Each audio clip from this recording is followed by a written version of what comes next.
Havendo número legal, e invocando a Deus pela grandeza da pátria e a paz entre os homens, dou por aberta a sessão. Convido a nobre vereadora Tereza Berg para proceder à leitura da ata da sessão anterior. Ata da 92ª sessão ordinária, em 24 de outubro de 2017. Presidência dos senhores vereadores Jorge Felipe, presidente, Tânia Bastos, primeiro vice-presidente, Cláudio Castro, segundo secretário, e João Mendes de Jesus a convite.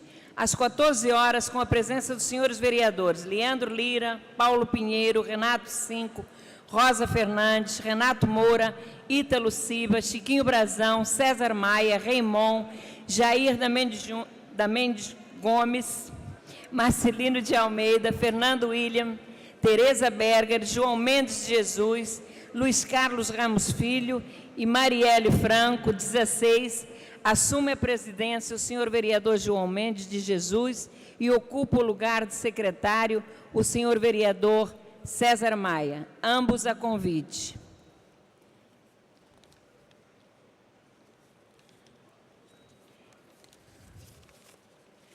Encerra-se a sessão às 17 horas e 45 minutos.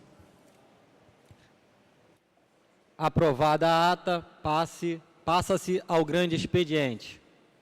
O primeiro orador inscrito é o senhor vereador Renato Cinco, que dispõe de 10 minutos. Obrigado, senhor presidente, vereador Luiz Carlos Ramos Filho, senhores vereadores, senhoras vereadoras, senhores e senhoras. Quando eu comecei a minha militância política no movimento secundarista, nós lutávamos pela aprovação do passe livre para os estudantes da nossa cidade.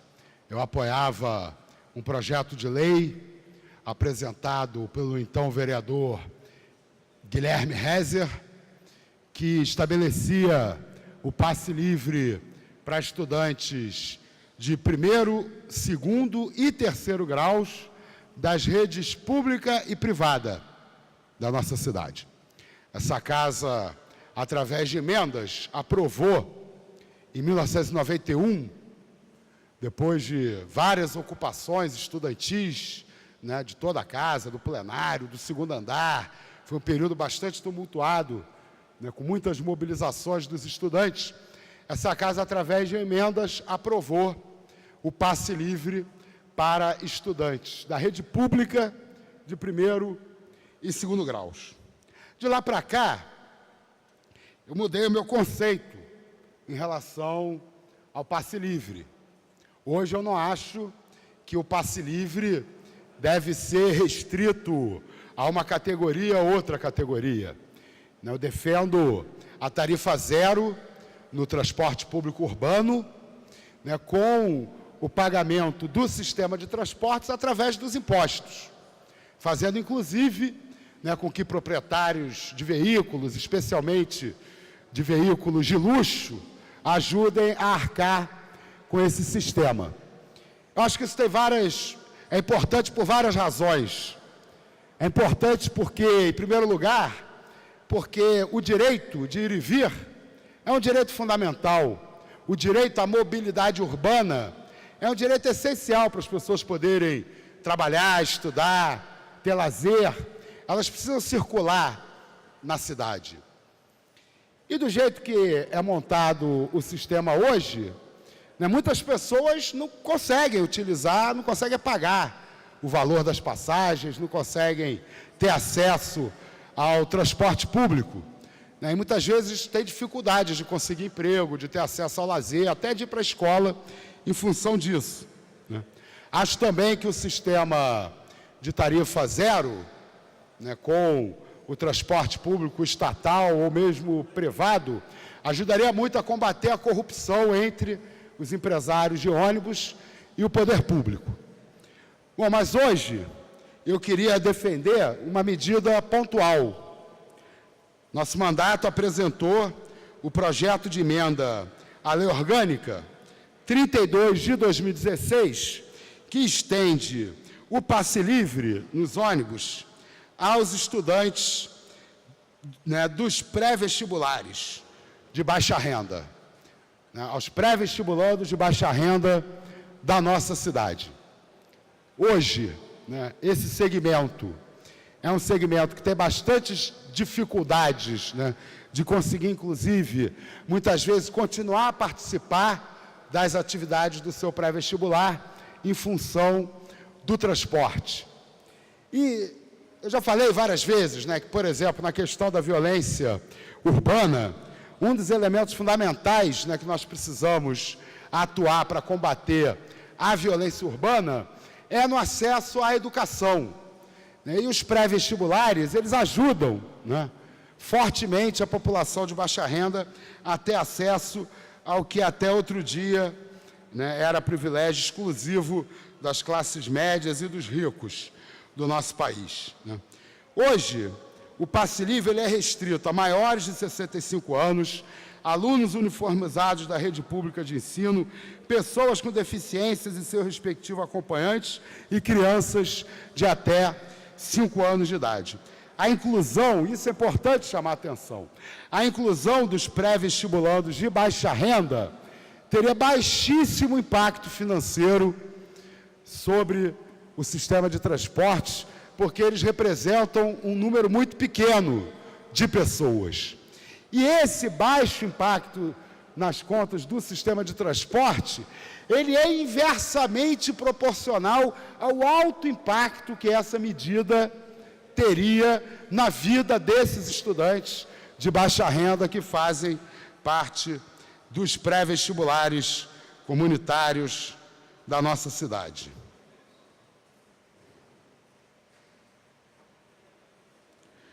Né, ressaltando que o nosso projeto, né, ele dá o direito ao passe livre aos estudantes, né, pré-vestibulandos que tenham na sua família a renda per capita de até 2 salários mínimos. Né. Então, isso é um universo de pessoas que não vai comprometer de maneira nenhuma preço de tarifas, né, não vai onerar as empresas de ônibus, né, de uma maneira absolutamente significativa, mas é altamente relevante a esses estudantes. Então, enquanto nós não avançamos, né, em direção à tarifa zero, né, eu gostaria de pedir apoio dos meus colegas e das minhas colegas para que hoje a gente possa, né, se conseguir entrar na pauta no dia de hoje, que a gente possa aprovar esse projeto de lei tão importante para esses estudantes que, com muito esforço, né, tentam conquistar suas vagas nas universidades brasileiras do Rio de Janeiro. Obrigado. O próximo orador inscrito é o senhor vereador César Maia, que dispõe de 10 minutos.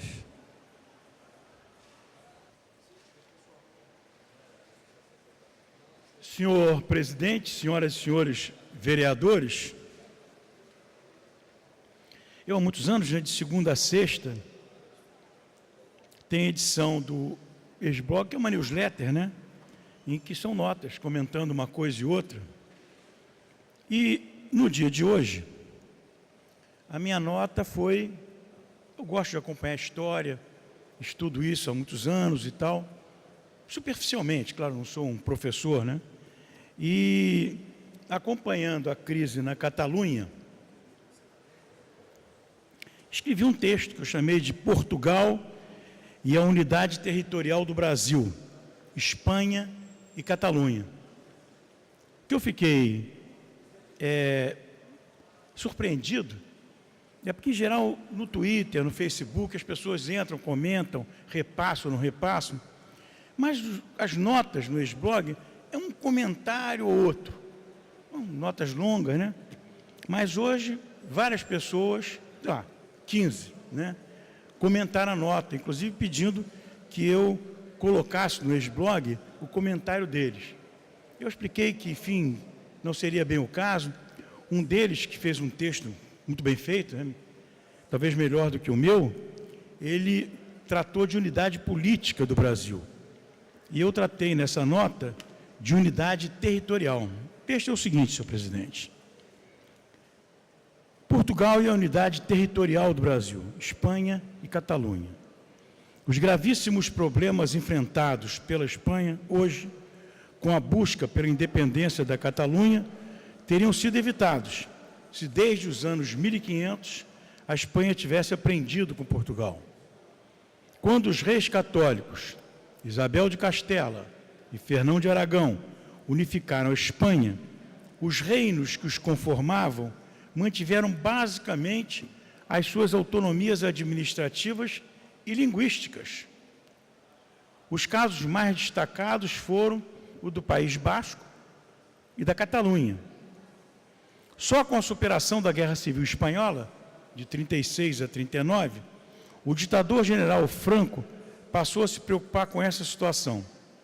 A tentativa que fez de unificar a língua, determinando que as escolas só ensinassem o espanhol, nunca deu certo na Catalunha, que se afirmou como uma região bilíngue até o dia de hoje. Após Franco, os pactos de Moncloa e a normalidade constitucional, conduzidos pelo rei Juan Carlos e seu primeiro-ministro Adolfo Suárez, focalizaram a pacificação do país na questão política e democrática. Os problemas regionais foram sendo reafirmados com as autonomias e desenhos administrativo e tributário diversos. A Catalunha afirmou-se como uma região bilíngue, com as escolas ensinando nos dois idiomas, espanhol e catalão, e as campanhas políticas, incluindo os comícios, se dando nas duas línguas. Com menor rigidez, a Biscaia sinalizava o seu biculturalismo menos acentuado pela liderança por décadas de Fraga, franquista de grande tradição. Portugal tratou essa questão especialmente com sua maior colônia, o Brasil, de forma muito diferente desde o século XVI.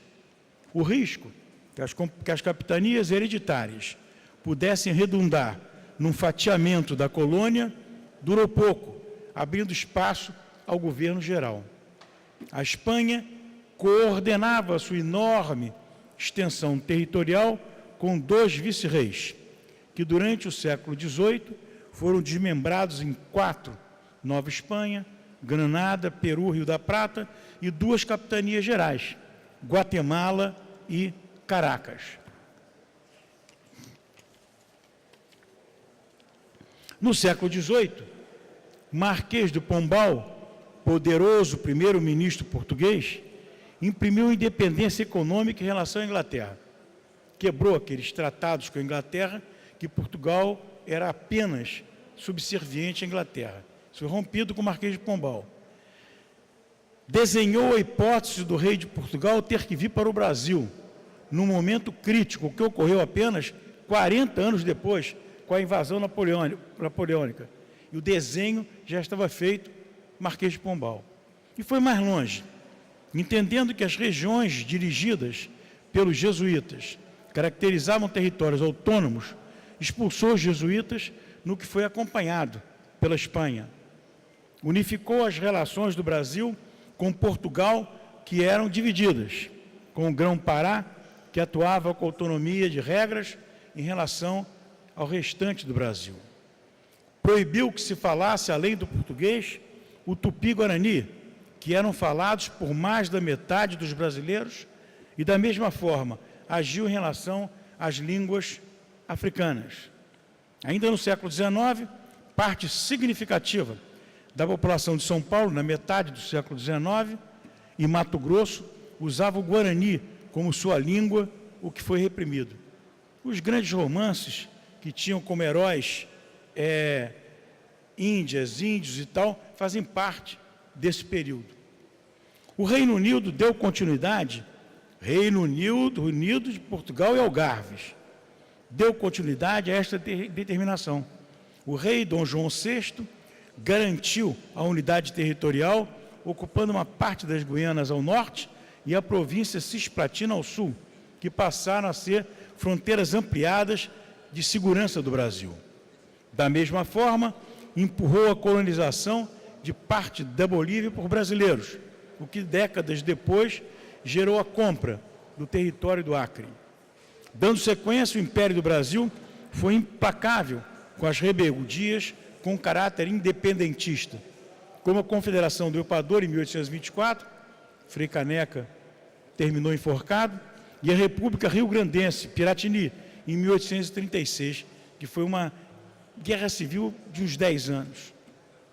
O Império adotou um governo centralizado, evitando a federalização pelos riscos de estimular movimentos de independência.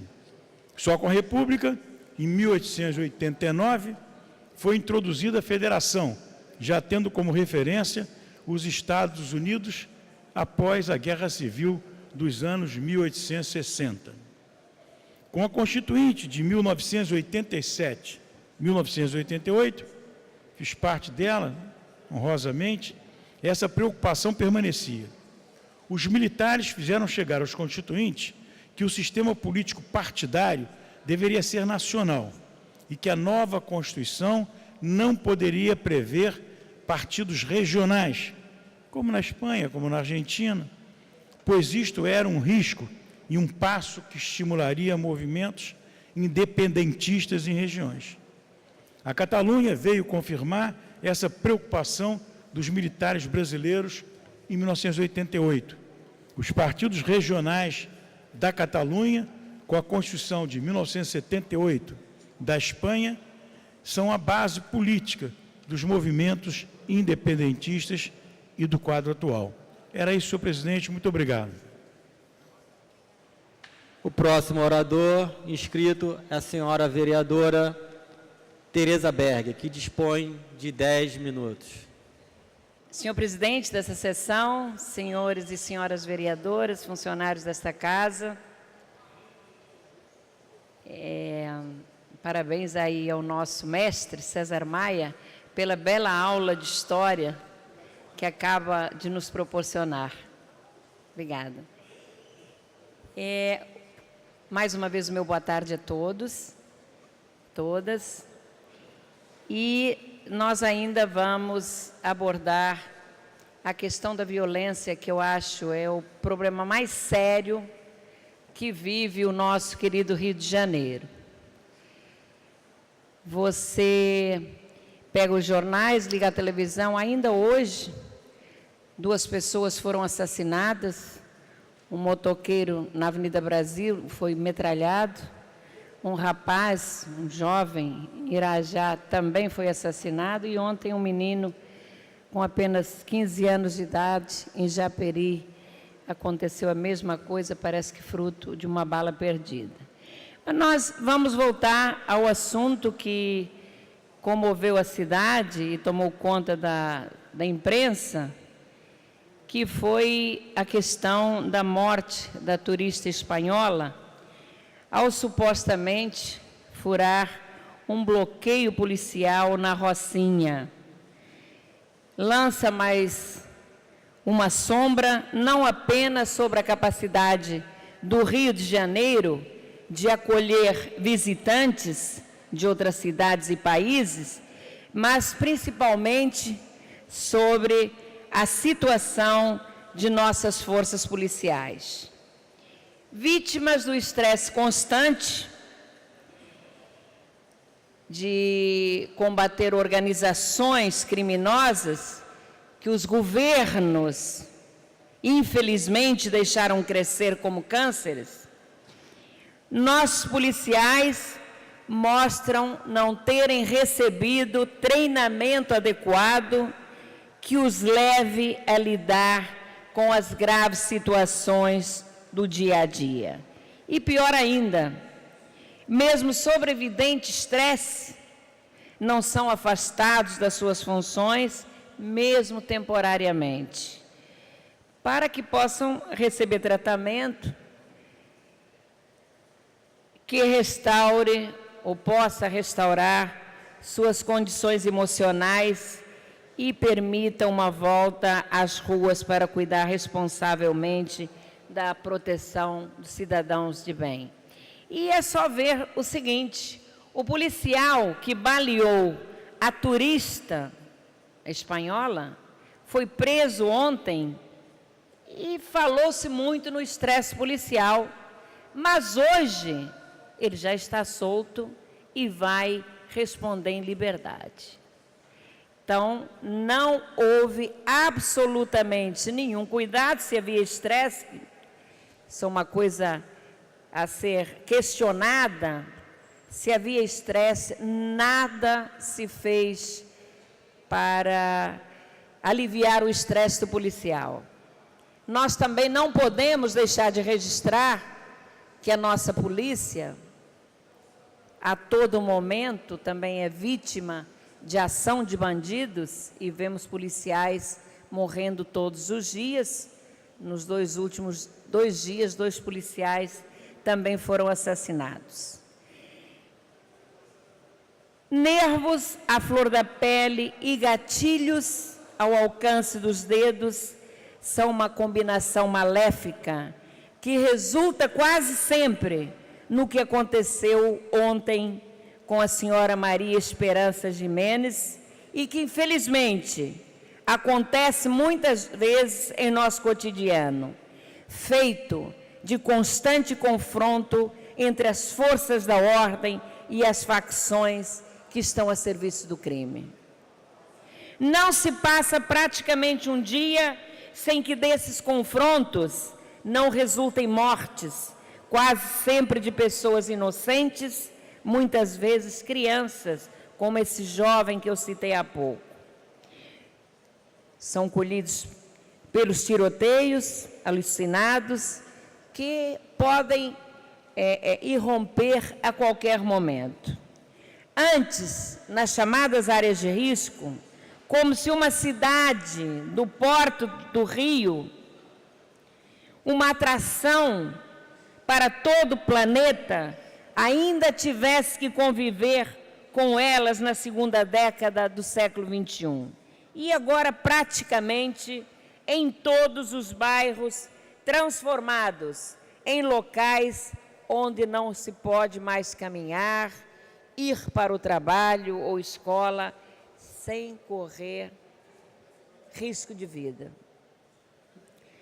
Há muito não temos o que se possa chamar de política de segurança pública, que seja feita de investigação, de uso racional de equipamentos e, principalmente, da inteligência para identificar, isolar e prender os bandidos, sem que seja necessário confrontá-los em qualquer local e hora, com os resultados que vemos constantemente, assistimos, volto a dizer, a inocentes colhidos no fogo cruzado e vitimados por balas saídas, nunca se sabe exatamente das armas de qual dos lados, mas que têm origem sabida e confirmada no fracasso dos nossos governantes, os grandes responsáveis pelas tragédias diárias.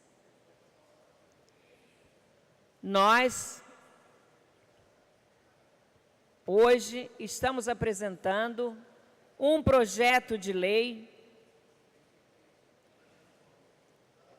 que vai criar normas em relação ao turismo nas comunidades.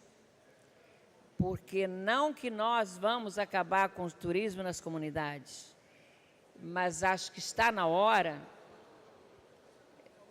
de se exigir alguma coisa das agências de viagens, do poder público. Tem que haver responsabilidade. Exatamente por isso nós estamos apresentando um projeto de lei que, entre outras coisas, ele exige a contratação de guias especializados em atrativo turístico ou de monitor local, porque as pessoas da região, elas conhecem a comunidade e sabem o que está acontecendo todos os dias. Também, no parágrafo único, se estabelece que, em se tratando de visita ou excursão urbana, a área conflagrada será necessário o prévio envio de comunicação de roteiro, lista de participação de todos aqueles que vão estar nesse roteiro, data, horário, que será comunicado à delegacia de polícia com jurisdição local, mostrando em seus arquivos cópias da comunicação. E se estas normas não forem atendidas, a empresa ela será multada inicialmente em R$10 mil e ser reincidente em R$20 mil. E eu acho que tem que ser assim. O nosso projeto, ele segue toda a legislação federal, mas entendemos que nós precisamos regular a atividade do turismo nas comunidades, principalmente nas comunidades conflagradas. Quando nós vemos a cada dia, a cada hora, pessoas inocentes, vítimas de balas perdidas. Era isso que eu tinha a dizer, senhor presidente. Muito obrigada. O próximo orador inscrito é o senhor vereador Ottoni de Paula, que dispõe de 10 minutos. Senhor presidente desta sessão, nobre vereador Luiz Carlos Ramos Filho, senhoras vereadores, senhores vereadores que estão em seus gabinetes, senhoras e senhores que nos assistem pela TV Câmara e funcionários desta casa. Senhor presidente, o juiz Marcelo Bretas, a quem homenageamos nesta casa por um pedido que fizemos para conceder a ele a medalha Pedro Ernesto, o juiz Marcelo Bretas tomou a decisão de mandar para um presídio federal o maior criminoso desse estado e talvez o maior criminoso da política desse país, o ex-governador Sérgio Cabral. A decisão do juiz Marcelo Bretas vem depois de trocas de palavras agressivas ou de palavras agressivas verbalizada pelo ex-governador em audiência com o juiz Marcelo Bretas. E quem ouviu estas palavras do governador, do ex-governador Sérgio Cabral, viu claramente de que Sérgio Cabral tem, sem dúvida alguma, informações privilegiadas dentro da cadeia, e dentro da cadeia ele não tem apenas informações privilegiadas sobre o governo, mas informações privilegiadas até sobre a vida particular e a família do juiz Marcelo Bretas. Nós vivemos um caso atípico no estado do Rio de Janeiro, aonde um presidiário de dentro da penitenciária dá ordens ao governador do estado, de onde se deveria partir a segurança máxima, virou o escritório do crime organizado da política do estado, conforme nós vimos no SBT, no programa SBT Repórter, do jornalista Cabrini. Na ocasião, Cabrini entrevistou o ex-governador Antony Garotinho e este que se tornou um incômodo para os políticos, para os maus políticos do Estado, porque Garotinho hoje é um dossiê vivo. Garotinho hoje possui informações, todas elas encaminhadas aos órgãos competentes, todas elas encaminhadas ao poder público, todas elas encaminhadas ao Ministério Público e aos órgãos competentes, denunciando todos os desvios de Cabral dentro da penitenciária aqui do Rio de Janeiro.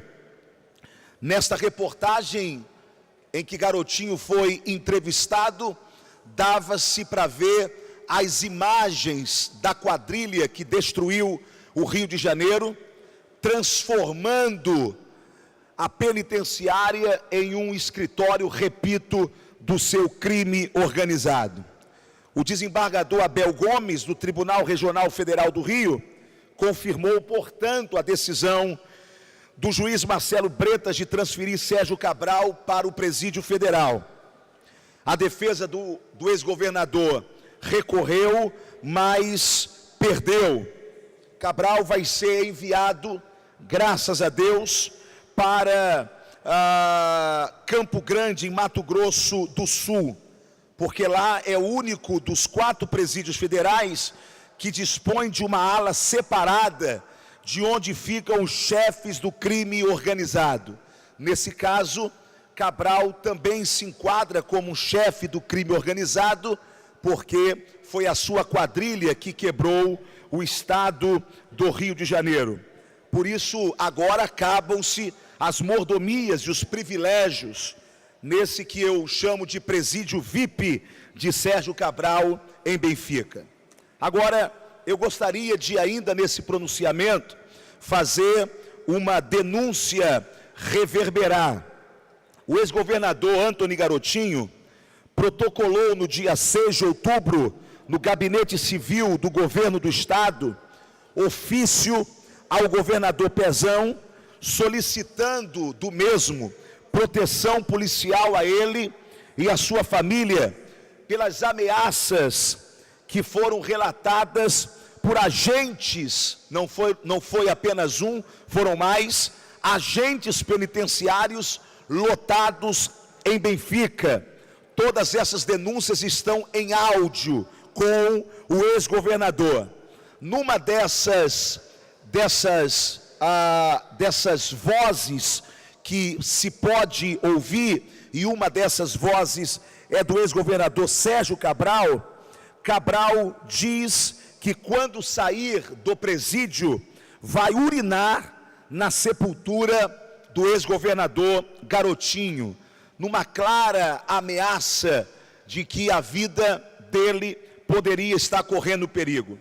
Agora, passado já mais de 20 dias deste ofício ao governador Pezão, solicitando proteção policial a ele e a sua família, o ex-governador Garotinho não recebeu nenhuma resposta do Gabinete Civil do Governo do Estado. Trata-se de algo gravíssimo, trata-se de não uma decisão política, e não importa se quem está fazendo a solicitação tem algum agrave pessoal contra quem está no governo, mas trata-se de direitos humanos.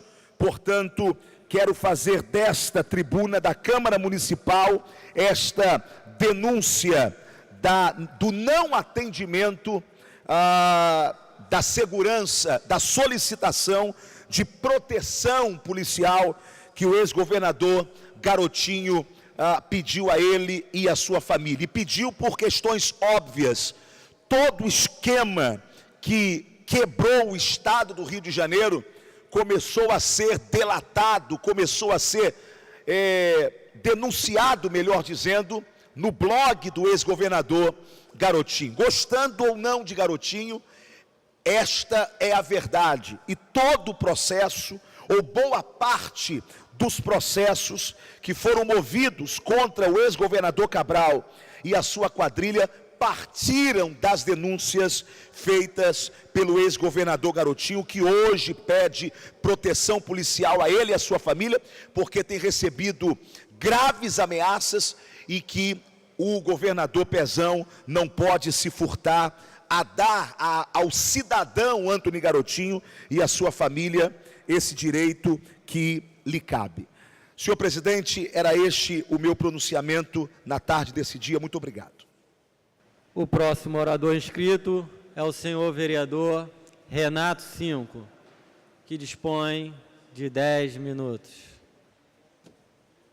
Obrigado, senhor presidente. Senhores vereadores, senhoras vereadoras, eu tinha me inscrito para falar sobre a política nacional e agora, quando eu estava me encaminhando aqui para o plenário, eu fui surpreendido, com a notícia de que Temer passa mal e é levado para o Hospital do Exército.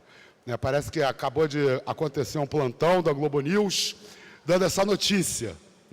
Eu fiquei espantado, porque muita gente não, algumas pessoas pouco esclarecidas andaram defendendo intervenção militar, caso o Congresso Nacional não afaste os corruptos, não resolva os problemas do Brasil. Aí parece que diante da incapacidade do Congresso Nacional de afastar o presidente Michel Temer, o que pode acabar prevalecendo, então, é uma intervenção divina, É a solução dos problemas, hoje, da continuidade do governo Michel Temer, não por força do Congresso Nacional, nem por força da intervenção militar, Acho que eu vou até deixar de ser ateu, se a intervenção divina livrar o Brasil desse governo, eu vou ter que começar a rever os meus conceitos religiosos. Bom, senhor presidente, eu me inscrevi para comentar o seguinte. Na última semana, na quarta-feira da semana passada, quarta-feira ou quinta, agora eu não tenho certeza, e ontem, quer dizer, no intervalo de uma semana, eu participei de 2 manifestações políticas, pacíficas e ordeiras. Em ambas as manifestações, a Polícia Militar reprimiu com o uso de bombas de gás lacrimogêneo. Na semana passada, na quinta-feira, se eu não me engano, eu fui à UERJ para participar do Dia Nacional de Luta em Defesa da Educação. Fizemos uma caminhada da UERJ até o Instituto de Educação, passando pela Radial Oeste, pelo Maracanã, pela antiga Federal de Química, ali na Tijuca. Fomos até o Instituto de Educação. Antes de eu chegar na manifestação, quando eu estou me aproximando da manifestação, eu já encontro com professores feridos, atingidos pelas bombas. E ontem houve uma manifestação convocada por artistas, uma manifestação pelo Fora Temer, o nome da manifestação era Inaceitável. Eu divulguei ontem na tribuna, antes de ir para a manifestação, que eu estava indo para lá. Pois bem, também uma manifestação linda, bonita, com muita gente participando, pelo menos 1.500, 2.000 pessoas participando dessa manifestação, estava tudo tranquilo. Até que no final da manifestação, quando uma parte, inclusive, das pessoas já estavam indo embora, 2 ou 3 garotos foram aqui na frente da Câmara Municipal. Boa parte dos manifestantes estava ocupando a escadaria da Câmara Municipal e 3 garotos foram pichar Fora Temer na fachada da Câmara Municipal. Aí a Polícia Militar o que faz? Joga bomba em 1.500 pessoas, 2.000 pessoas. Isso é muito grave. A Polícia Militar sistematicamente tem usado de pretextos para fazer repressão política. Pretextos para a repressão política. Jogar 3 bombas em cima de manifestantes que estavam caminhando pela Radial Oeste, a pretexto de liberar o trânsito. Quer dizer, liberar o trânsito é mais importante que a integridade física das pessoas. Liberar o trânsito é mais importante do que garantir o direito democrático de manifestação. E aqui também, absolutamente ridículo. A polícia joga bomba em 2.000 pessoas porque tem 3 pessoas pichando uma parede. Por que a polícia não se aproximou do local de pichação para inibir a pichação? Ela achava que tinha que punir as pessoas que fizeram a pichação, identificava as pessoas, fazia a detenção depois da manifestação. Mas não fizeram nada disso, porque o objetivo era político. Era, mais uma vez, demonstrar que o povo tem que apoiar calado. São os velhos capitães do mato de sempre. E aí eu quero dialogar até com uma fala do vereador Antônio de Paula, ontem, que o senhor comentou que a gente não pode criminalizar o conjunto dos policiais em função da ação de maus policiais. Mas eu acho que, na verdade, a gente tem que despersonalizar a discussão. Nós não temos maus policiais ou bons policiais, até temos, evidente. Temos maus policiais e temos bons policiais. O problema é institucional. Nós temos uma instituição policial que não foi criada para tutelar os direitos das pessoas. Não temos. Nós temos uma instituição policial que foi criada para manter o poder de Portugal sobre a colônia Brasil. E essa polícia nunca mudou. Nós temos exemplos no mundo, já falei nessa tribuna, por exemplo, a Inglaterra, quando há cerca de 200 anos atrás, foi organizar a polícia para a Irlanda, ela organizou uma polícia de ocupação, uma polícia militar e armada, que tratava-se de dominar uma colônia, como o rei de Portugal fez quando criou a Guarda Real de Polícia, no Rio de Janeiro. Agora, quando a Inglaterra foi criar a polícia de Londres, a polícia para patrulhar a região metropolitana da capital inglesa, ela não fez uma polícia de ocupação, ela não fez uma polícia militar, ela fez uma polícia civil e desarmada,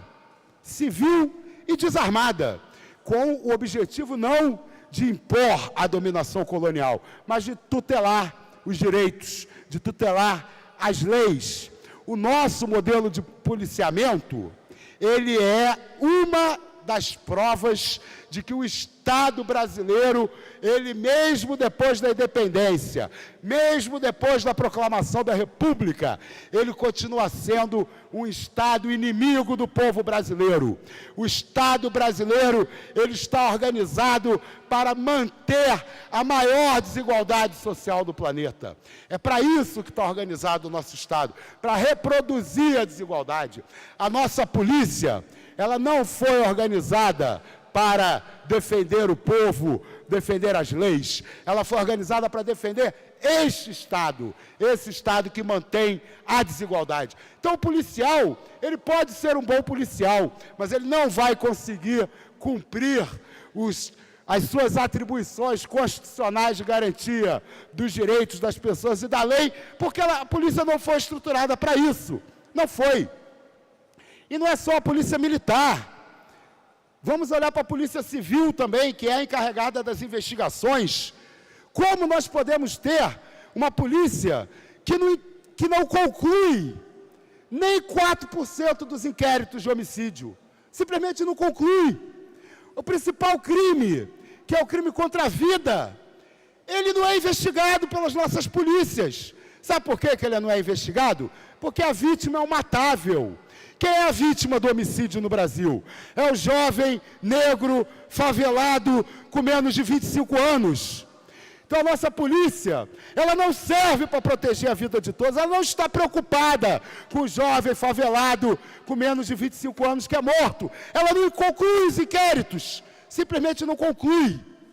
Então, essa semana, em 2 ocasiões, eu testemunhei a polícia militar agindo como polícia política, fazendo a repressão das manifestações legítimas do povo brasileiro contra o desmonte da UERJ, contra o sucateamento da educação, contra esse governo inadmissível do Michel Temer. Mais uma vez, não posso esperar outra resposta do povo brasileiro que não seja ir à luta. No próximo dia 10 de novembro, vai acontecer um Dia Nacional de Mobilização e Paralisação contra o governo Temer, contra as reformas trabalhistas, da Previdência e etc. E eu queria, nessa fala, chamar a atenção do povo do Rio de Janeiro para a organização do dia 10 de novembro. Precisamos tacar fogo nesse país. Governo Michel Temer, por intervenção divina ou por intervenção popular, não pode terminar esse mandato senão as consequências serão, o maior massacre aos direitos dos trabalhadores e das trabalhadoras da nossa história. Fora Temer, Deus, olhe por nós, resolva esse problema, não deixe Michel Temer sair do hospital e voltar para a presidência da República. Leve ele para outro lugar, que o povo brasileiro vai te agradecer.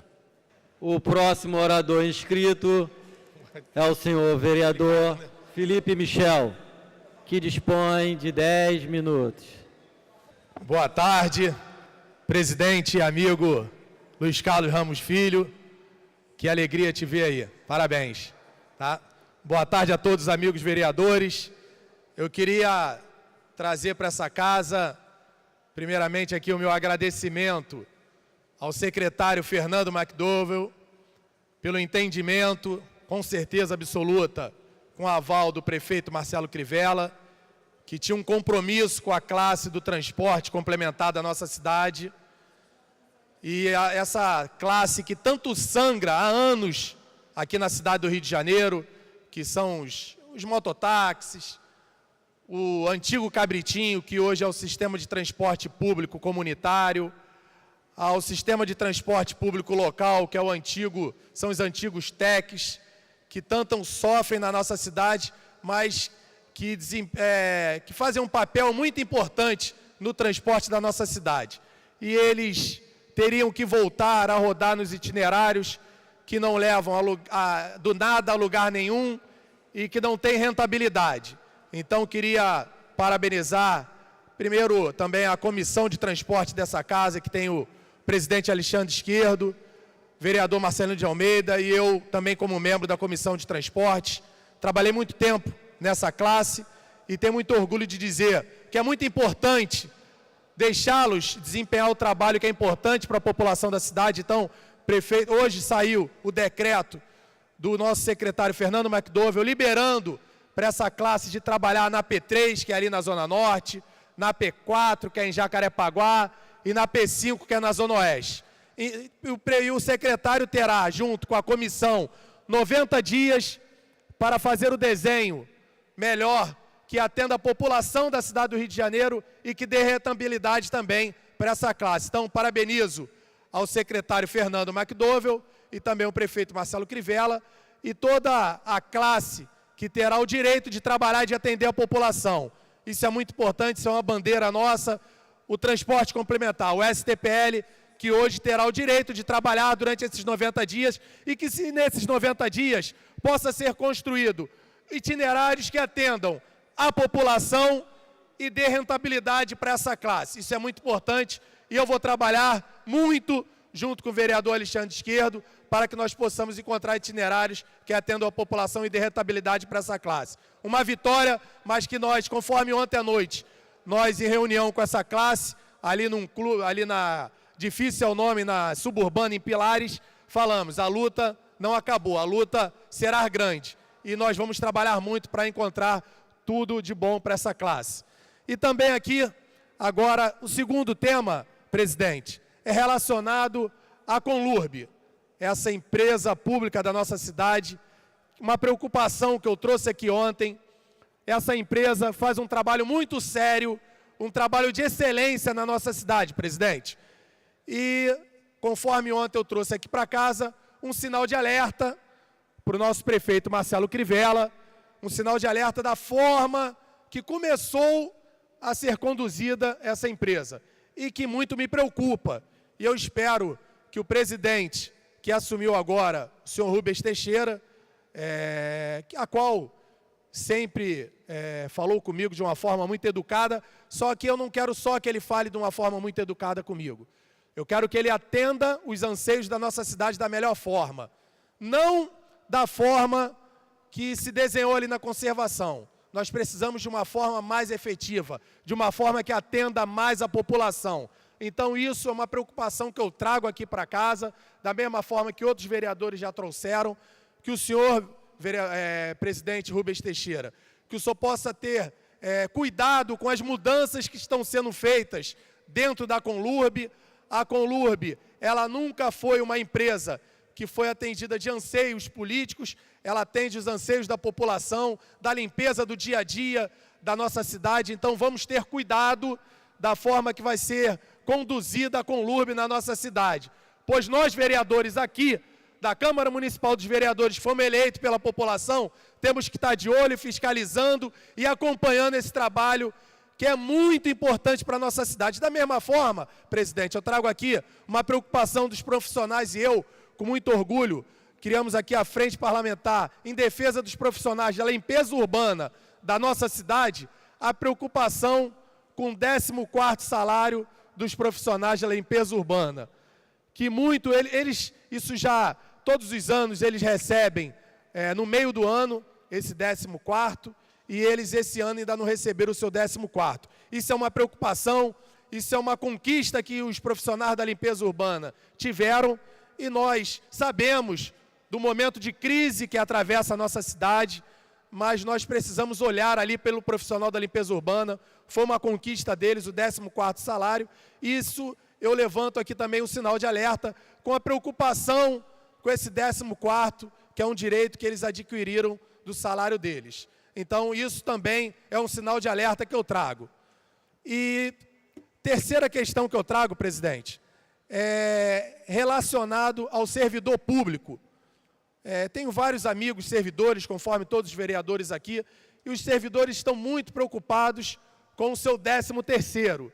Então, da mesma forma, trago esse alerta aqui ao nosso prefeito Marcelo Crivella, a preocupação com o 13º salário do nosso servidor agora em dezembro, a parcela que falta ser paga para os nossos servidores, os nossos servidores que com muito amor, com muito orgulho, servem a nossa cidade. Às vezes a gente vê um trabalho, os terceirizados, às vezes acontece algo excepcional na nossa cidade e o terceirizado, ele não trata, ele não conduz. Valorizamos sim os terceirizados, mas o servidor é um trabalho diferenciado, é com muito amor, com vontade de servir a nossa cidade. Então agora aqui eu trago essa minha preocupação, esse alerta também, com o 13º dos nossos servidores. Isso é uma preocupação, tenho vários amigos servidores e não posso deixar de trazer esse alerta aqui. E para finalizar, presidente, o quarto assunto que eu trago aqui à casa é relacionado à Secretaria de Conservação e Meio Ambiente da nossa cidade. O nosso secretário que assumiu agora, Jorge Felipe Neto, uma pessoa excepcional, queria aqui parabenizar até, pois num sábado aconteceu... Vereador, eu vou, por força do regimento, vou interrompê-lo para dar ciência do seguinte requerimento. Requerimento de autoria do vereador César Maia. Requeiro à mesa diretora, na forma regimental, a inclusão na pauta da ordem do dia, em regime de urgência, do projeto de decreto legislativo número 266 de 2016, de minha autoria, que concede o título de cidadão honorário do município do Rio de Janeiro a Rafael Teixeira da Silva. Com a palavra, Vossa Excelência. Então, presidente, conforme estava falando, o quarto assunto relacionado à Secretaria de Conservação e Meio Ambiente. O secretário de Conservação e Meio Ambiente está à frente da pasta há 10 dias, chegando agora na casa. Queria já de antemão parabenizar ao secretário Jorge Felipe Neto da forma que conduziu ao respeito aos vereadores dessa casa, da forma, no sábado, no final do dia, eu fiz uma ligação para o secretário de um problema que tinha acontecido na cidade e não deu 15 minutos, o secretário me retornou perguntando qual era o problema, que ele estava ali para trabalhar pela cidade, o melhor que pudesse fazer. E agora eu coloco aqui também na nossa casa a preocupação, um sinal de alerta. Estão chegando aí as chuvas de verão, a minha preocupação com a drenagem da nossa cidade, com as encostas da nossa cidade. Então, com todo o potencial que tem o secretário Jorge Felipe Neto, espero que ele encontre soluções rápidas para que ele não possa ser surpreendido. Então, com certeza absoluta, ele falou da dificuldade do orçamento, da crise que está a cidade, da forma que se encontra a Secretaria de Conservação. Então, queria fazer esse alerta com a manutenção da nossa cidade, com o sistema de drenagem, com as encostas. As chuvas estão chegando, então nós não podemos ser surpreendidos. Então, que Deus possa iluminar o secretário de Conservação, Jorge Felipe Neto, o prefeito da nossa cidade, Crivella, que possa encontrar recursos para que possa urgente acelerar esse processo e botar a Secretaria de Conservação para funcionar realmente para a nossa cidade. Nós precisamos desse serviço. Então, Jorge Felipe Neto, conte com o nosso apoio, conte com o apoio dos vereadores dessa casa, porque nós estamos aqui, presidente, não é para criticar, não é para ficar fazendo uma crítica não construtiva.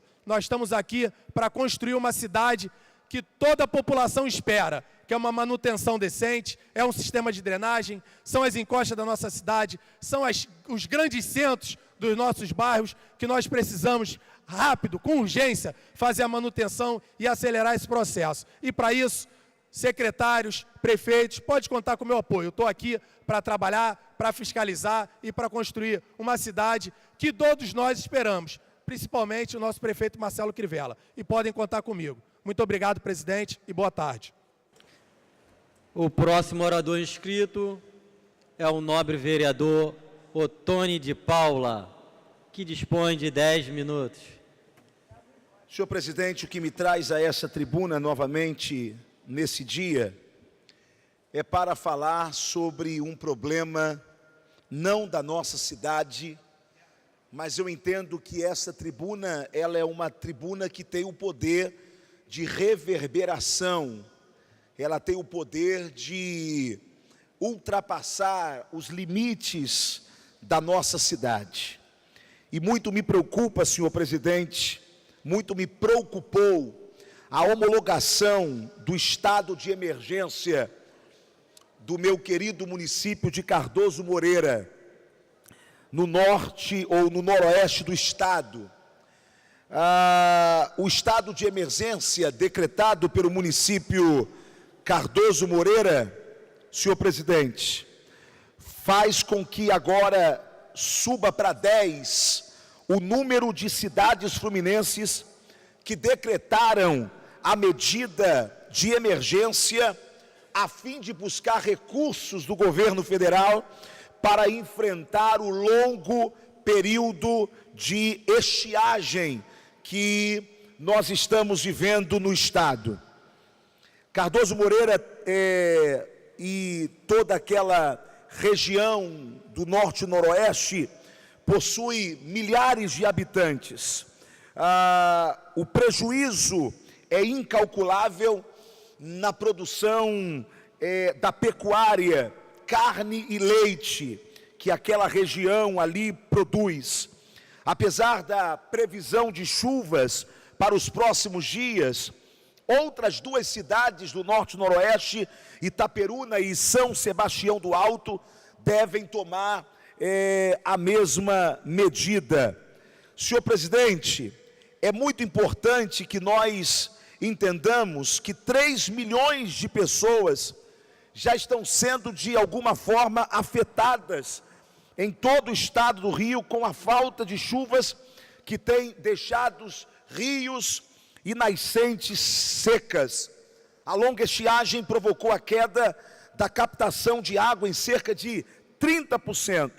Já estão em regime de estado de emergência os municípios de São José de Ubá, Miracema, São Fidélis, Itaocara, Bom Jesus de Itabapuana, Santo Antônio de Pádua, Laje de Muriaé, Varriçai e Italva. Todos esses municípios, repito, no norte, noroeste do estado, que é a região mais afetada por esta estiagem. É óbvio que eu estive naquela região essa semana e a seca mais intensa, presidente, está nos municípios de Miracema, Itaocara, Laje do Muriaé e São Fidélis. Agora, o que me espanta é que desde 2014, eu preciso fazer essa denúncia nessa tribuna, desde 2014, ninguém faz nada por aquela região. Conversamos com alguns prefeitos e a seca, ela castiga o norte do estado, e a seca ela é tão intensa que já morreram 1.700 animais. Repito, a pecuária é muito forte naquela região. Por exemplo, eu fui informado por moradores de São Francisco de que a situação só não é mais grave na pecuária porque eles já estão vendendo os seus animais, o seu gado. Agora, o governador do estado, ou o governo, melhor dizendo, tem um projeto de construção de uma barragem no rio Guapiaçu, que se arrasta desde 1980. Se esta obra já tivesse sido feita, sem dúvida alguma, moradores, produtores rurais seriam altamente beneficiados naquela região. No fim de 2015, eu quero lembrar que o então secretário estadual de Meio Ambiente, André Correia, havia dito, já em 2015, que seria necessário o alargamento de 340 propriedades, afetando mais de 1.500 pessoas naquela região, para a segurança hídrica e a governança das águas. Porém, o projeto está parado até agora.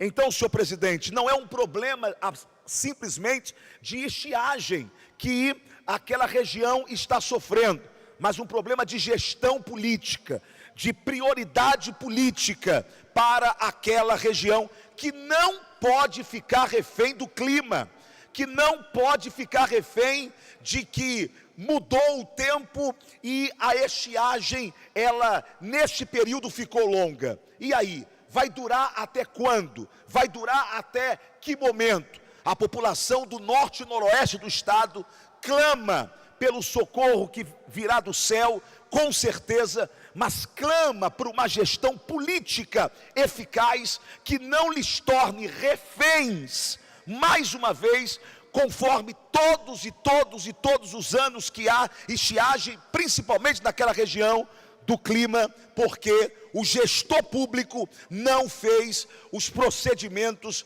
que deveria ter sido feito. Senhor presidente, mais um assunto me traz a essa tribuna, e eu tentarei ser rápido. A crise agora, ela está se oficializando. Se ela não se oficializa pelo governo, ela se oficializa pelas categorias da área da saúde, que agora já estão tomando a decisão de estar entrando em estado de greve. Eu estou falando dos técnicos de enfermagem das clínicas da família do nosso município, juntamente com a entidade sindical que lhes representa. A categoria decretou greve geral a partir agora do dia 30 de outubro. Essa decisão foi tomada na última assembleia da terça-feira, dia 24 de outubro, na sede do Sindicato dos Auxiliares e Técnicos de Enfermagem. O movimento é contra o desmonte das unidades de saúde que vem sofrendo as unidades aqui no nosso município. Basicamente, a reivindicação é a recomposição do orçamento do ano de 2017 da Secretaria Municipal de Saúde. O orçamento da Secretaria Municipal de Saúde para 2018, com acréscimo de 250 milhões de correção pela inflação. Revisão das demissões de todas as categorias profissionais que atuam na atenção primária e nenhuma demissão a mais, hora extras e outras reivindicações. Senhor presidente, a rede básica de saúde do Rio já está sem 67% dos medicamentos.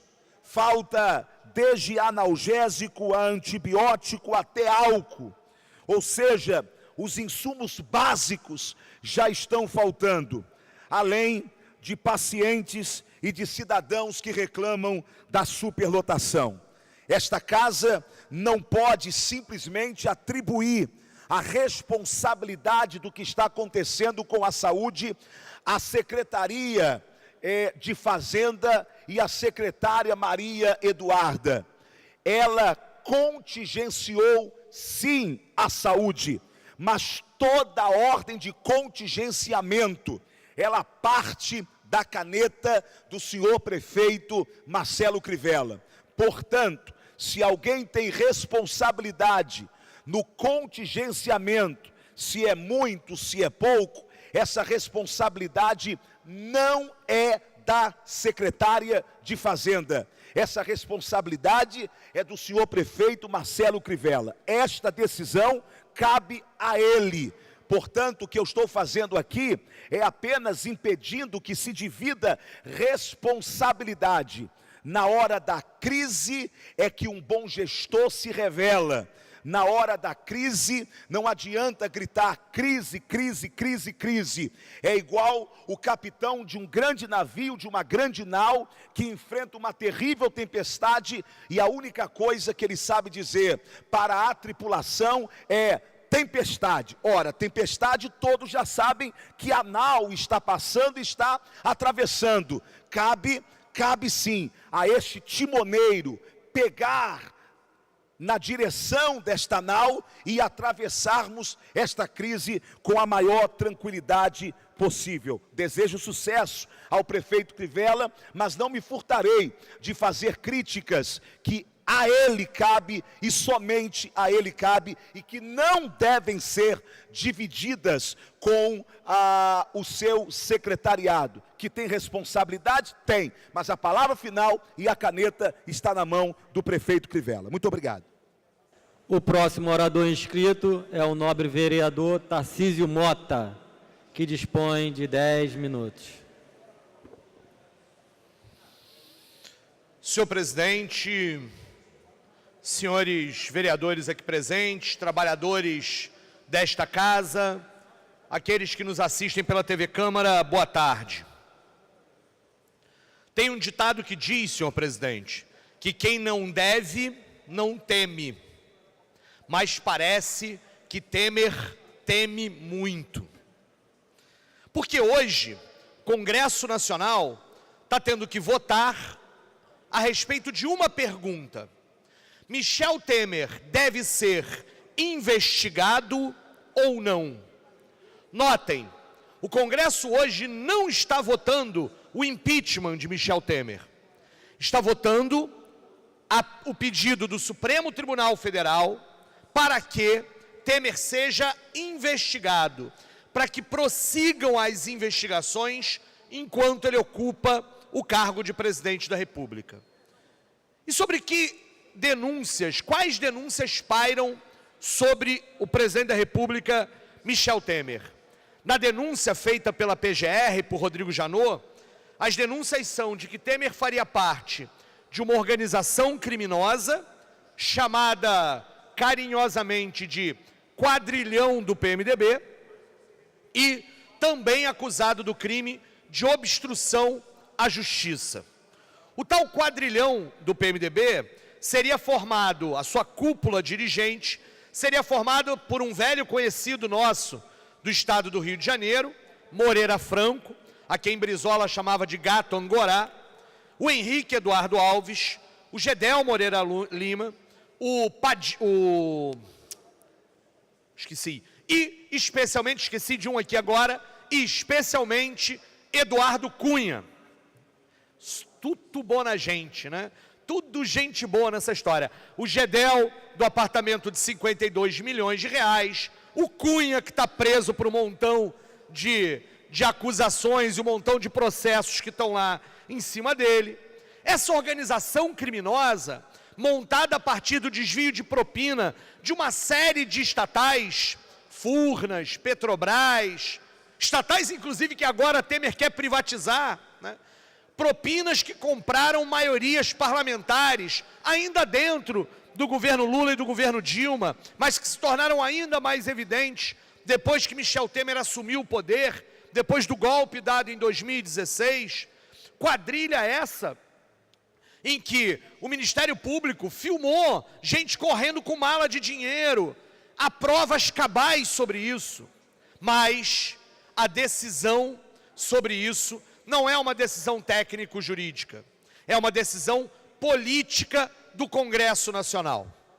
E é o Congresso que tem que dizer se Temer será investigado agora, no calor da hora, enquanto ele é presidente da República, sim, ou se ele será investigado apenas depois que ele deixar a cadeira da presidência da República. Pois bem, se perguntássemos à população brasileira se Temer deve ou não deve ser investigado, qual seria a resposta da população brasileira? Se essa pergunta viesse diretamente. Eu não tenho muitas dúvidas de que seria sim, ele deve ser investigado. Afinal, ele tem o apoio de apenas 3% da população. Temer hoje governa só para margem de erro, né? Uma pesquisa que tem margem de erro de 3%, ele tem 3%. Temer, ele não só é um erro político, como ele governa para margem de erro hoje. Eu nunca vi isso. 0% de indicação de ótimo, também, né? Tivesse um brasileiro que dissesse que o governo Temer é ótimo, valha-me Deus, né? Mas mesmo assim, 3% dizem que é bom. O resto, 97% da população, não apoia o Michel Temer. Portanto, se a denúncia hoje não seguir, se o Congresso não autorizar que o STF investigue Michel Temer, o Congresso estará agindo contra a população brasileira. É preciso que isso fique claro. Mas por que então o Congresso vai agir contra a população?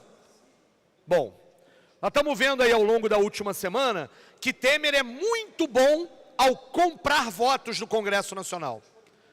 Bilhões e bilhões de reais em perdão de dívida, em refinanciamento, em liberação de emendas parlamentares. Nessa hora, não tem crise da Previdência. A tal crise da Previdência que justifica propostas de reforma? Não, vamos perdoar dívidas dos ruralistas com a Previdência para eles votarem a favor do Temer. Gente, é um escárnio. Isso é um absurdo com a população brasileira. Que este Congresso agora impeça Temer de ser investigado à base da compra de votos. Na base da liberação de emendas. Ontem, os jornais televisivos da Globo, não precisa ser outra coisa, eram claros nas reportagens de como é que as emendas foram liberadas para os deputados que prometem votar a favor de Temer e não foram liberadas para os outros. E os deputados vão dizer, mas é assim mesmo, quem é governo ganha, quem é oposição tem que viver a pão e água. Perdemos completamente o pudor. A República perdeu o pudor. Mas e o povo? Mas e o povo?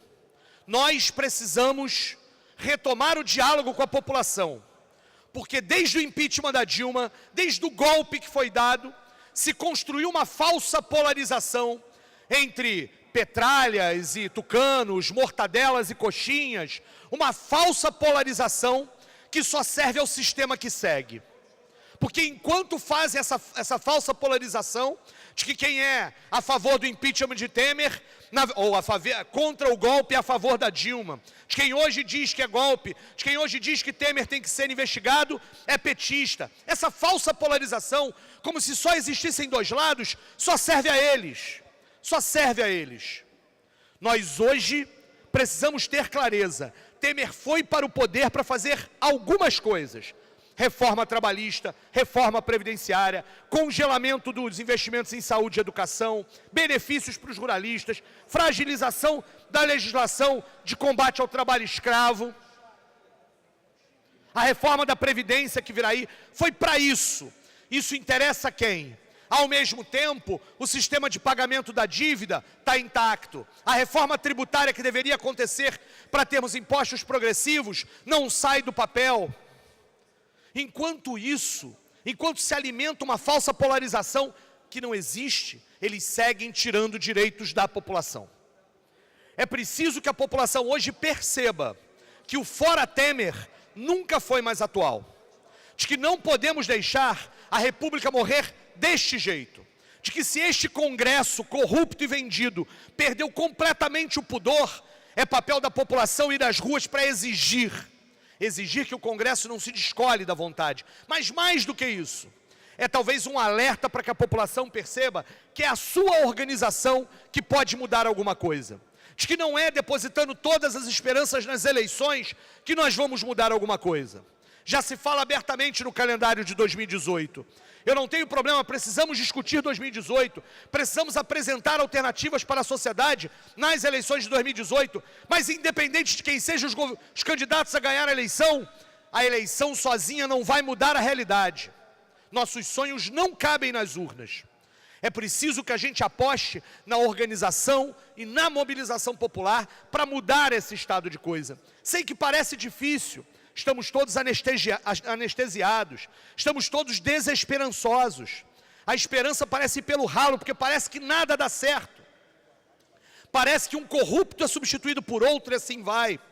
Mas é preciso apostar que a roda da história segue girando, de que as coisas não são naturais, de que nós construímos um regime democrático quando saímos da ditadura e que ele teve falhas, que precisam agora ser corrigidas.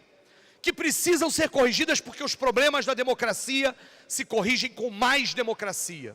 É com mais participação popular, é com mais transparência, é com mais controle social, e não o inverso. E não o inverso. Por isso, por exemplo, precisamos acabar com essa farra da distribuição de cargos. E isso acontece aqui na Câmara também, e isso acontece aqui no município também. Isso vai de alto a baixo.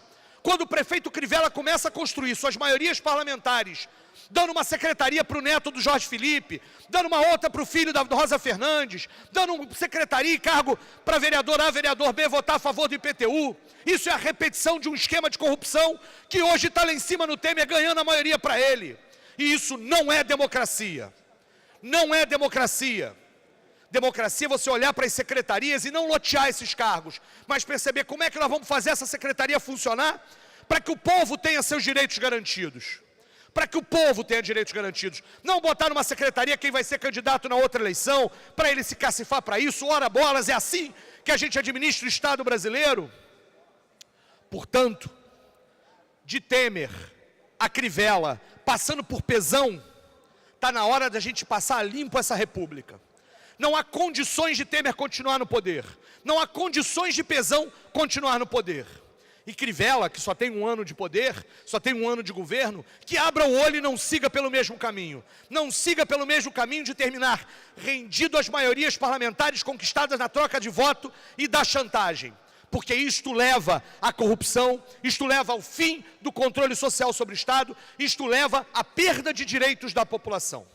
Por isso estivemos na rua ontem, estivemos na rua hoje, dizendo fora Temer. A sessão da manhã, lá no Congresso Nacional, já não aconteceu. Rodrigo Maia, infelizmente, abriu uma nova sessão. Está tentando dar mais uma chance para o Temer. Nós vamos fazer força para que essa sessão também não aconteça. Enquanto isso, a mobilização popular tem que tirar Temer do poder, porque ele não tem mais condições de exercer, e é ao povo que tem que ser devolvida a soberania. Diretas já, fora Temer, parem as reformas. O próximo orador inscrito é o nobre vereador William Coelho, que dispõe de 10 minutos. Senhor presidente, senhoras e senhores vereadores, a queda de receita que a prefeitura vem sofrendo ao longo do ano, a dívida pública existente, que foi renegociada pelo prefeito Marcelo Crivella, ou seja, passou o pagamento da dívida um pouco mais para frente, né? A má gestão de algumas pastas da prefeitura, de algumas secretarias, não sei se pela incompetência ou até mesmo pela falta de sensibilidade de quem está ocupando determinada pasta, tem colocado em risco a tranquilidade financeira da nossa cidade, tem colocado em risco a tranquilidade financeira de gerações futuras. E vem comprometendo também a prestação de serviços públicos essenciais à população da cidade do Rio de Janeiro. Foi matéria hoje do Bom Dia Rio, e eu já estive a esta tribuna há um mês atrás, falando sobre a questão da saúde e o que poderíamos chegar ao caos, alertando isso já há um mês e meio atrás, e foi matéria hoje do Bom Dia Rio, a questão da saúde na cidade. O Bom Dia Rio visitou algumas unidades de saúde, alguns hospitais, né? E entre essas visitas, o Bom Dia Rio esteve na Clínica da Família Valdemar Berardinelli, em Septiba. E lá constatou, fazendo entrevista com alguns funcionários e moradores, que os agentes de saúde, os médicos, estão sem receber, ou melhor, só receberam 37% do salário, não tem médico na unidade. Aqui eu acho que houve um equívoco, porque eu falei diretamente com a gerente da Clínica da Família e fui informado que há médico na unidade. Então acho que o que está acontecendo é que alguns médicos de algumas equipes faltaram o plantão e o médico da outra equipe não atende os pacientes da equipe em que o médico que faltou é responsável. Mas temos aqui problemas graves, como a falta de material básico para os funcionários trabalhar, falta de medicamentos. E uma coisa um fato que eu trouxe aqui há um mês e meio atrás, que foi o risco de ocorrer demissões de agentes de saúde, de médicos de saúde bucal. E só da clínica Valdemar Berardinelli, 7 agentes foram demitidos. No Rocha Faria, as mesmas coisas acontecendo, superlotação nas salas de urgência, de emergência, falta de remédios básicos, como dipirona, falta de ambulância. Eu visitei semana passada o Hospital Pedro II, conversei com um paciente que lá está internado, chamado de Sivaldo. O paciente sofreu um acidente de carro, um paciente com mais de 60 anos de idade, que sofreu um acidente de carro e está até o momento esperando para fazer uma ressonância magnética, porque ele teve alguma lesão na coluna que comprometeu os seus movimentos. Um caso de urgência, um exame que precisa ser tratado com urgência e, infelizmente, está na fila do CISREG, esperando ele ter a sorte de ser agraciado com a marcação desse exame, que também chegou ao meu conhecimento, que o exame já foi marcado para novembro. Diante desse cenário que estamos vivendo atualmente, precisamos definir algumas prioridades. Foi justamente o que eu trouxe aqui há um mês atrás. E a saúde, ela precisa ser tratada como prioridade. Teremos aqui amanhã audiência pública que vai tratar do orçamento da saúde. E eu espero que amanhã tenhamos boas notícias com relação a tudo isso que vem acontecendo na saúde. Então, volto a dizer, a saúde, ela precisa ser tratada como prioridade.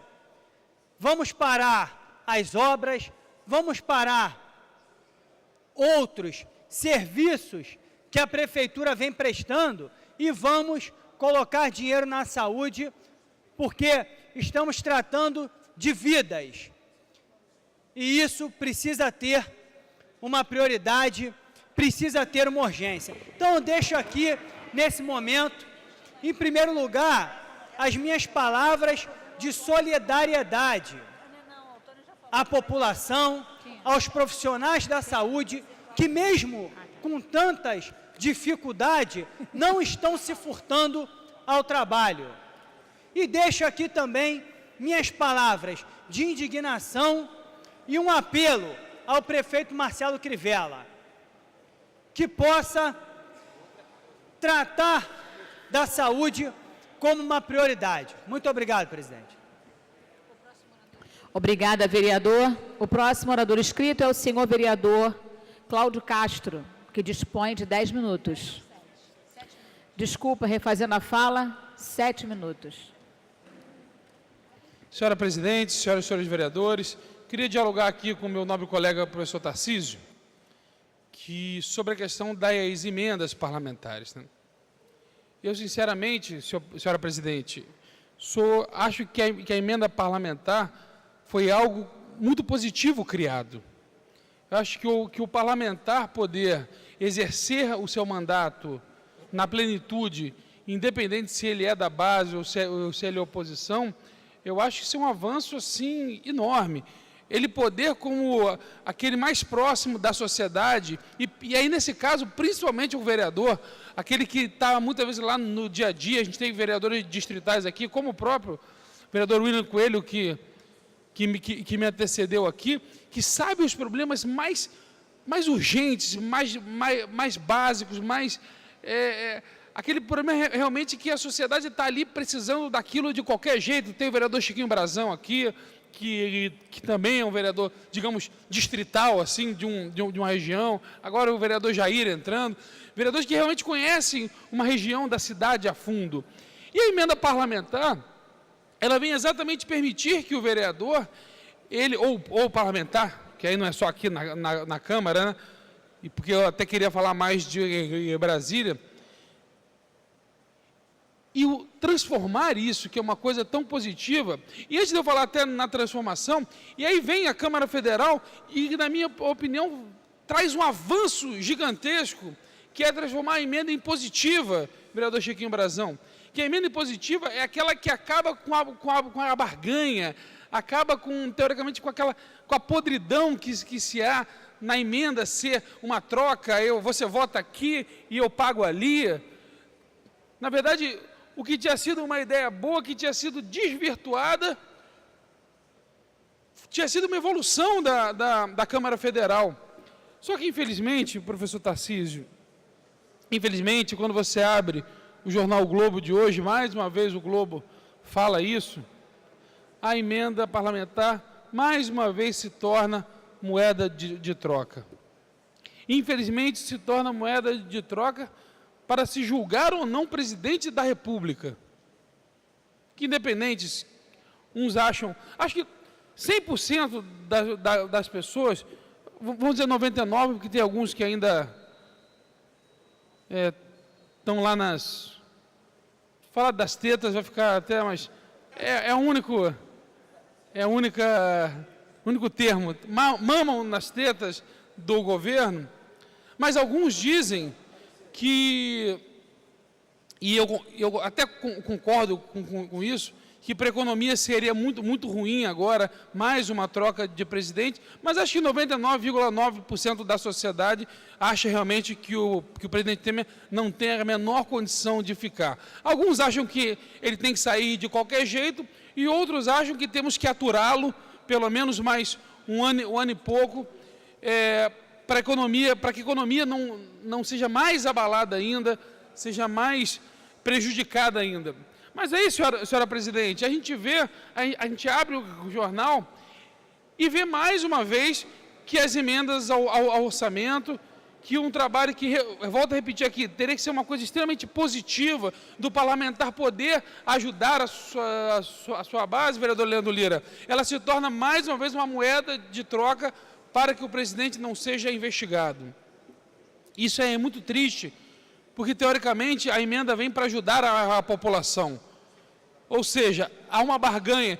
Eu só ajudo a população se eu não for investigado. E isso é o nojo da política. Isso é o que está fazendo a nossa política ser como realmente está hoje. E é uma pena que ainda depois das lava-jatos e de tudo, ainda tenhamos essa conduta. E eu rogo a Deus para que o nosso prefeito Marcelo Crivella mostre que ele é diferente mesmo e ano que vem não use esse expediente, porque ano que vem é o primeiro ano que ele realmente domina o orçamento. Esse ano não teve emenda porque não teve dinheiro para nada. Mas ano que vem, com os esforços que a Câmara teve, eu creio que vai poder pagar as emendas dos parlamentares. E eu rogo a Deus que ele seja iluminado e realmente que seja um parceiro, que legislativo e executivo sejam parceiros, não seja uma troca, não seja um toma lá da cá.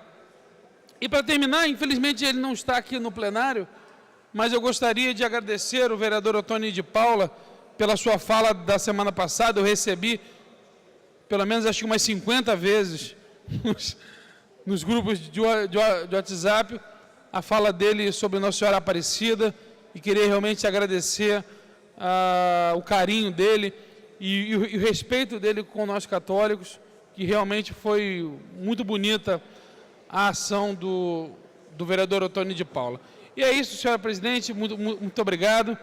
Só realmente queria fazer esse diálogo com o meu colega Tarcísio Mota, que eu realmente concordo com ele nessa questão que é uma vergonha, e é um vexame, e é um atraso para o parlamento brasileiro ainda estar trocando emendas parlamentares por apoio político. Muito obrigado.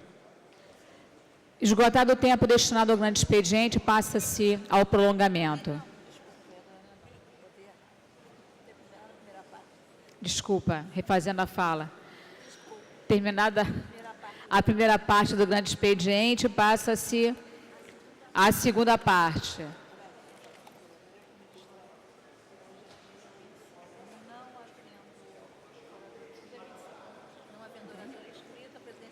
Passa-se a segunda parte, não havendo orador inscrito, a presidência franqueia a palavra.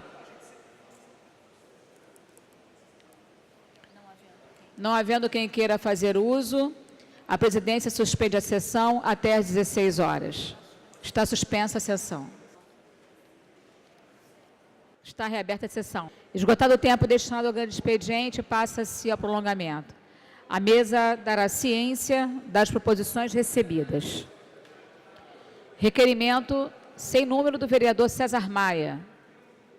Requer a mesa diretora, na forma regimental, a inclusão na pauta da ordem do dia, em regime de urgência, do projeto de decreto legislativo número 266 de 2016, de minha autoria, que concede o título de cidadão honorário do município do Rio de Janeiro a Rafael Teixeira da Silva. Os senhores vereadores que aprovam permaneçam como estão. Aprovado. Mensagem número 32. Do excelentíssimo senhor prefeito Marcelo Crivella. Solicito o arquivamento do projeto de lei complementar número 31 de 2013, que trata do Código de Obras e Edificações. Os senhores vereadores que aprovam permaneçam como estão. Aprovado. Requerimento número 75, do vereador professor Célio Luparelli. Requeiro à mesa diretora, na forma regimental, a retirada do projeto de lei número 234, de 2017, de minha autoria, que acrescenta o inciso 5 ao parágrafo 2º do artigo 11 da Lei Municipal número 2.138, de 11 de maio de 1994, que dispõe sobre a criação da Secretaria Municipal de Meio Ambiente, SMAC, e da outras providências. Os senhores vereadores que aprovam permaneçam como estão. Aprovado. Pela ordem... Não, tem que fazer requerimento, né? Tem que ler os requerimentos todos primeiro. Requerimento do vereador... Requerimento número 105-2 do vereador Jorge Felipe. Requer a mesa diretora da forma regimental a retirada na ordem do dia o projeto de decreto legislativo número 30 de 2017 de minha autoria. Os senhores vereadores que aprovam permaneçam como estão. Aprovado. Requerimento número 105,1 do vereador Otônio de Paula. Requer a mesa diretora da forma regimental a retirada da ordem do dia do PDL número 45 de minha autoria, que concede o título de cidadão honorário do município do Rio de Janeiro a Irene Ferreira, bispa da primeira vice-presidente da Confederação de Irmãs Beneficentes Evangélicas Nacional, CIBEM. Os senhores vereadores que aprovam permaneçam como estão. Aprovado. Requerimento número 97 do vereador César Maia. Requer a mesa diretora da forma regimental a retirada da pauta da ordem do dia semanal do projeto de decreto legislativo número 260 de 2016. Os senhores vereadores que aprovam permaneçam como estão. Aprovado. Requerimento número 16 do vereador Raimon. Requer a mesa diretora na forma regimental a retirada da pauta da ordem do dia semanal do projeto de decreto legislativo número 44 de 2017, que concede o título de cidadão honorário do município do Rio de Janeiro a Luiz Severino da Silva. Os senhores vereadores que aprovam permaneçam como estão. Aprovado. Pela ordem, vereador Leonel Brizola. Queria pedir verificação de quórum, senhora presidente. Solicitada a verificação de quórum pelo vereador Leonel Brizola. Solicito aos senhores vereadores que tomem assento.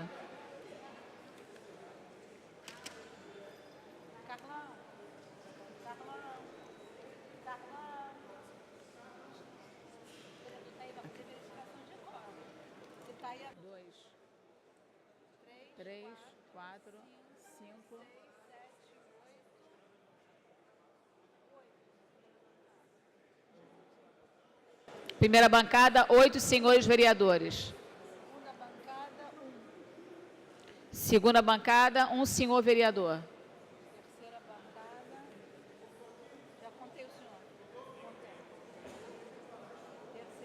Terceira bancada, bota um vereador que botou o Renato Moura. 1 senhor vereador.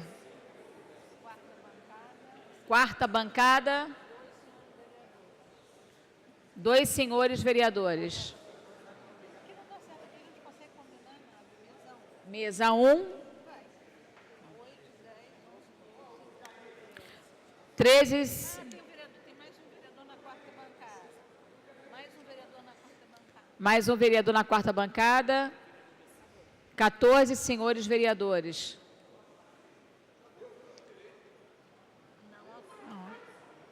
14 senhores vereadores. Não há quórum para deliberar e nem para dar prosseguimento aos trabalhos.